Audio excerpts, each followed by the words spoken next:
So here we have the 10.1 inch monitor here. This is actually like a waterproof, it's like a metal case, so like heavy duty. It's like a wireless receiving like monitor, can take up to 4 cameras. It's not touchscreen, button control down the bottom. It's a sunshade on here, so a mounting system here that can go up this way or down the bottom.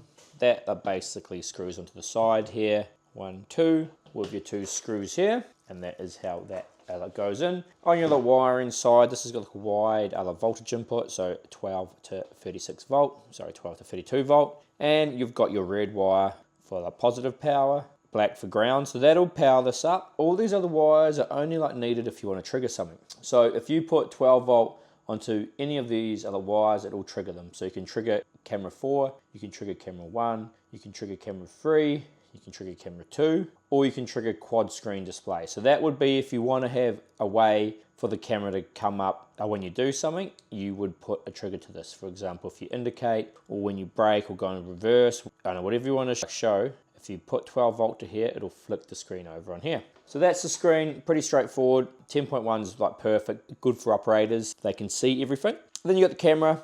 Camera is fairly straightforward.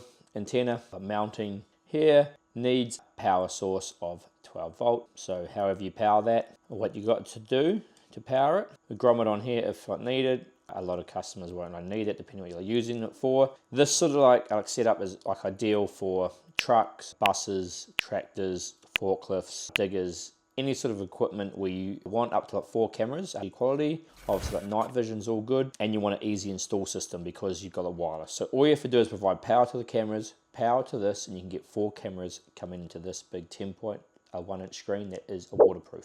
Now, so very, very handy. I'll show you this now, just power it up and we'll go through how that works. So I've just powered the system up for you here, so you can see it's picking up the camera, the wireless pickup. I will just show you this. So this is actually like an AI camera, so you can see it's not picking up my hand because it doesn't think it's a vehicle or a human. But if a vehicle or a human comes into the range, that could be a problem. I'll show you. You can see it's picking me up, so it's not ideal. We're testing it in here. So you can see I'm out of the screen, come in, you're going to get a warning louder and louder as the pedestrian or the vehicle gets closer to the screen. So it's got a few AI smarts in the cameras just to allow you and warn you when something like that is going on. Super handy because obviously if it is a tractor, digger or whatever and there's a vehicle moving or a person around you, it's going to tell you what's going on. The quality is awesome. The range on this is actually incredible on these things. I can walk this down to the road.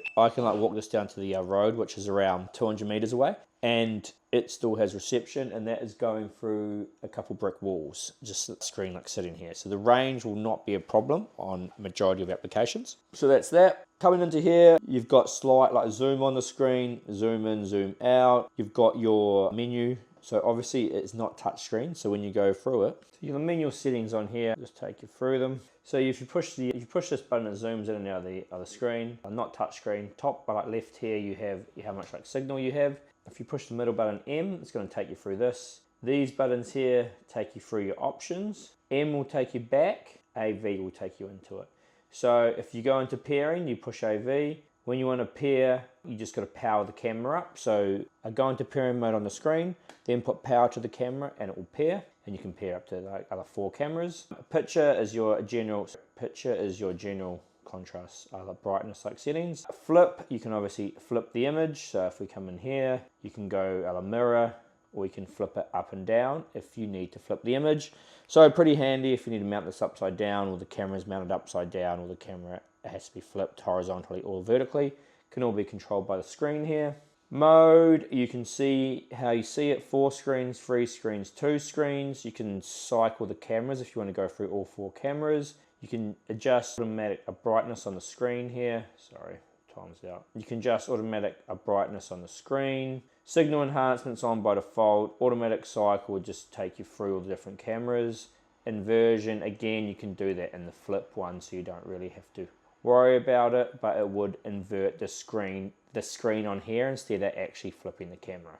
So that is that. Smart is how come it was like beeping before when a person came into it. I won't go too much into this, but you can enable it or disable it, and you can set the calibration in here. So you can turn the alarm sound on or off for different channels. You can set up ID line. You can actually go in and set the alarm sensitivity as well. It is up to you, and you can like adjust this. We'll create a different video on this because you can get a little bit in depth in here, and you can obviously do the calibration.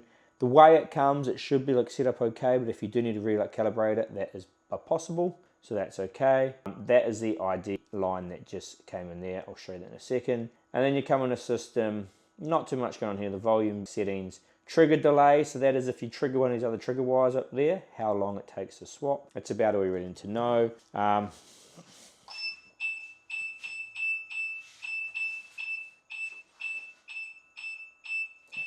So the trigger alarm will just like come in as the personal vehicle gets closer on those blocks there. And then for example, if we need to trigger a camera, so I'll just show you. I'm gonna put 12 volt onto camera number 2, and you'll see this, the screen changes to channel 2. So that is how you could go back into different channels. It's going to go to the one it has reception on by default. That is just how you can go to a different channel. And that basically covers it all. So great system here for, like I said, trucks, buses, forklifts, tractors, off-road equipment, any sort of thing here we want to have like an easy install with like wireless cameras of great range. This will be what you need.